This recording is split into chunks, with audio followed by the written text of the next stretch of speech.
The music? The music. Kill the music.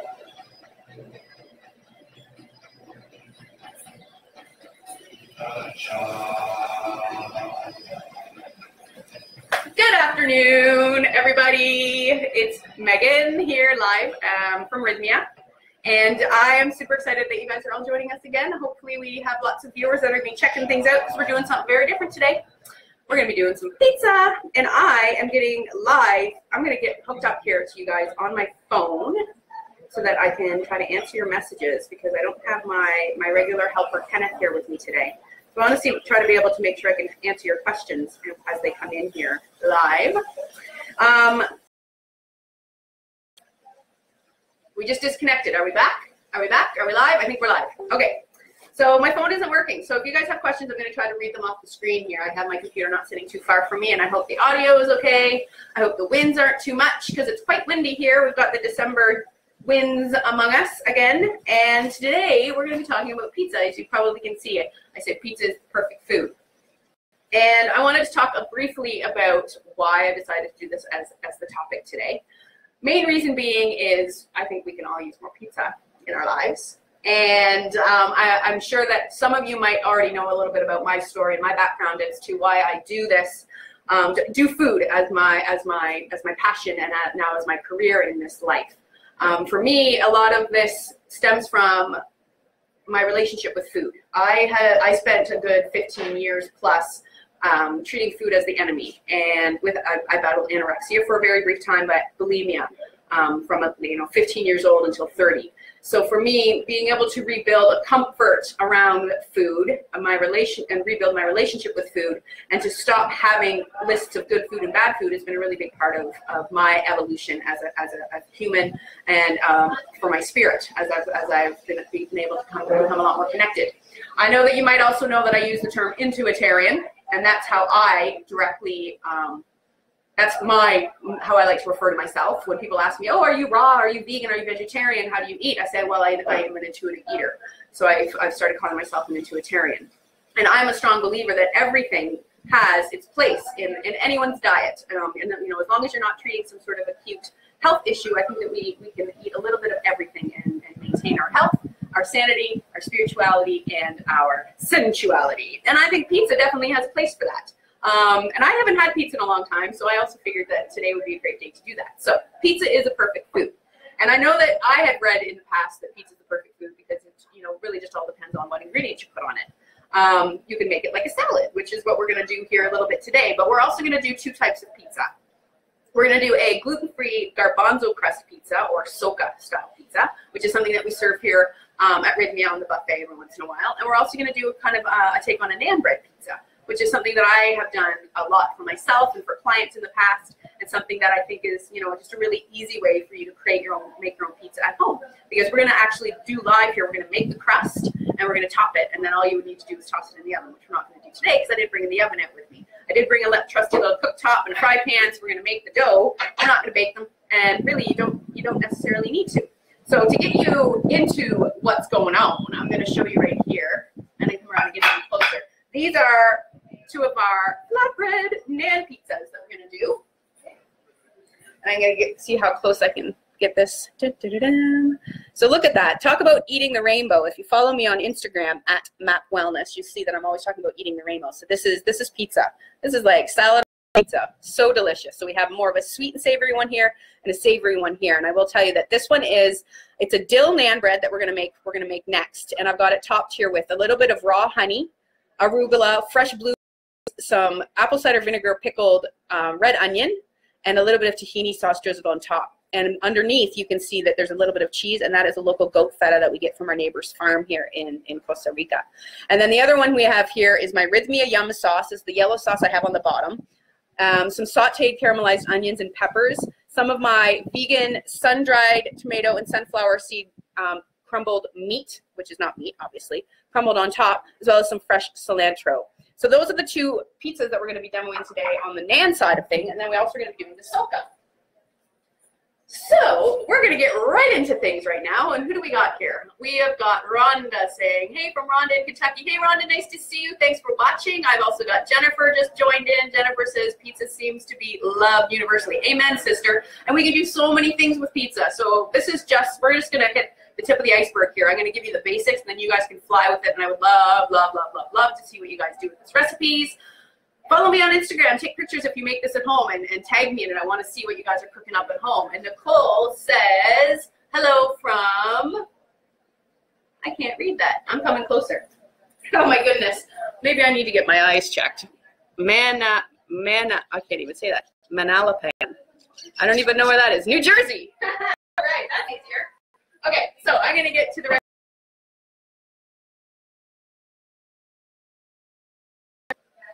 All right, we just froze again, and we're live, so we're going to get right to the recipes. So the first thing we're going to do today is the naan bread, and I will remind you, don't need to be jotting down these recipes as I quickly fly through them, because I am going to copy and paste from my recipe sheet that I created into the comments after the live today, so you can just take the recipes right from there.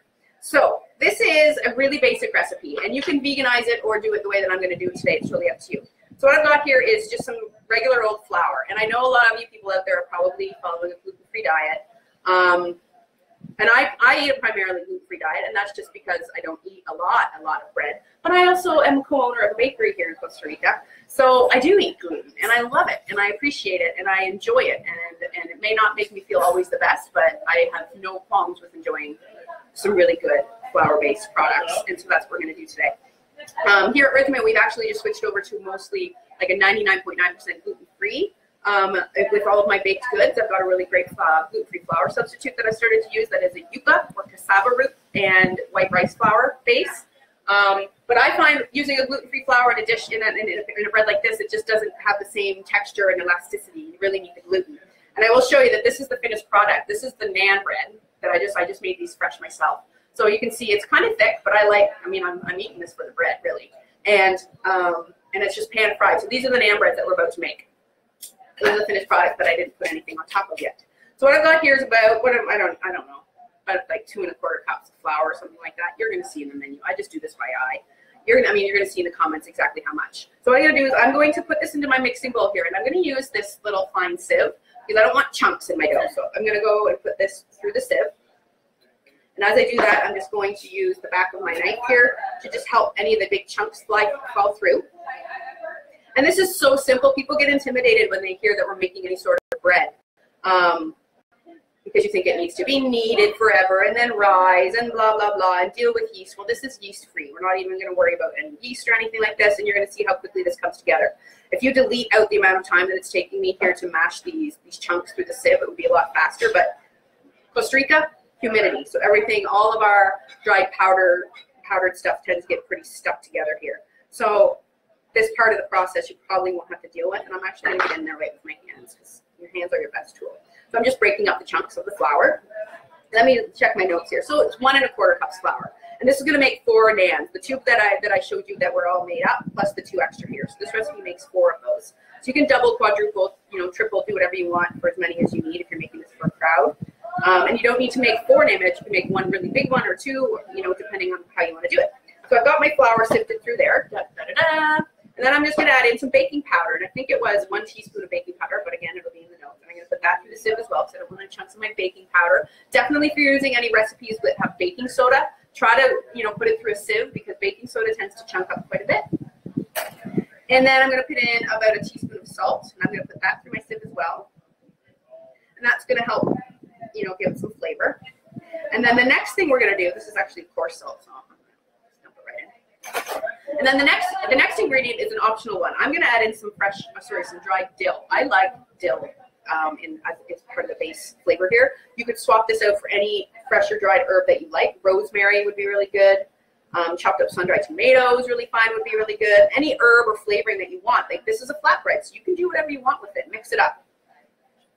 So I'm putting in some dried dill, and I'm also going to grate in 1 clove of garlic. Look at this gigantic clove of garlic. Huge. And I'm going to use my microplane rasp, which I've told you guys about in the past, to just, I don't like chopping garlic, so this is how I do it. This is how I roll. So I'm grating my garlic just in here, and this is also going to make a nice savory taste to my flatbread. You could omit the herbs and omit the garlic and substitute. Sorry, guys. You could substitute in cinnamon and brown sugar, or other different things to make it a sweet flatbread. I've never done it myself because I'm much more of a savory girl, but that's an option. So I'm just going to give this a little mix-a-roni. And I've gone and washed my hands before this. Not that it matters because I'm the one that's going to be eating this. So I'm going to use my hands. You could put on some rubber gloves if you're doing this at home. So the next ingredient, oh, I didn't do all my flour. So I'm just going to dump the rest of my flour in there. I'm going to do all my time because I'm not going to bother sieving it in the essence of time, because where are we? We're already at 2:11. And the next ingredient we're going to add in here is yogurt. So this is just some Greek yogurt, goat's milk yogurt, again, from our neighbor's farm that we use. Here at Rythmia, I don't use any dairy or cow milk products anymore. I just use goat from the farm that is right around the corner from us. I use their yogurt, I use their feta cheese, their chèvre. The milk that we serve with our coffee is from the goats from the farm. So I'm just going to dump that in here. And this is all the moisture we're going to do. We're not going to add any oil. We're not adding any water. We're not adding anything except for this. So what I'm going to do here, so I've got just my yogurt mixed in with my flour. Something is going on with my phone, so let me just turn off my notification. Dunsky. And then I'm just going to use my hands just to start integrating this. So it's kind of the idea, I'll it around again. I kind of think of it like when I'm making like gnocchi or a pasta or something. So I've got my liquid in the middle, and I'm just kind of putting all of my flour around it. So then it's starting to integrate. You can see the little, bit of a doughy chunk is forming. Dun, dun, dun, dun. So I'm just mixing this all together.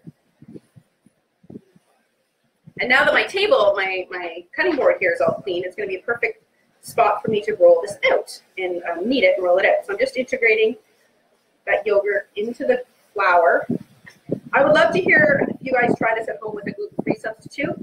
I know that there are a lot of really, really great, cup for cup gluten-free baking flours available, especially in North America these days. So it'd be interesting. I would like to try this at home next time I'm up there with one of those great substitutes and see what I can, how these turn out. I don't think it would ever have the same elasticity, because you need, that's what gluten is. It's the elastic part of the protein that gives bread that bounciness and that sponginess and that elasticity.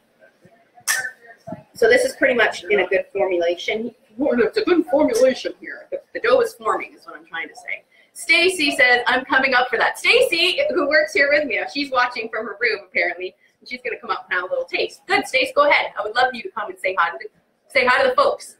Arthur says, hello, Meg from Vancouver. I miss your Rythmia yum sauce so much. Well, that's going to be coming out in the next cookbook, the yum sauce recipe. I'll tell you that. What else we got here? Jennifer is joining us. Marina McKenzie. So great to have you guys here. I'm super, super excited.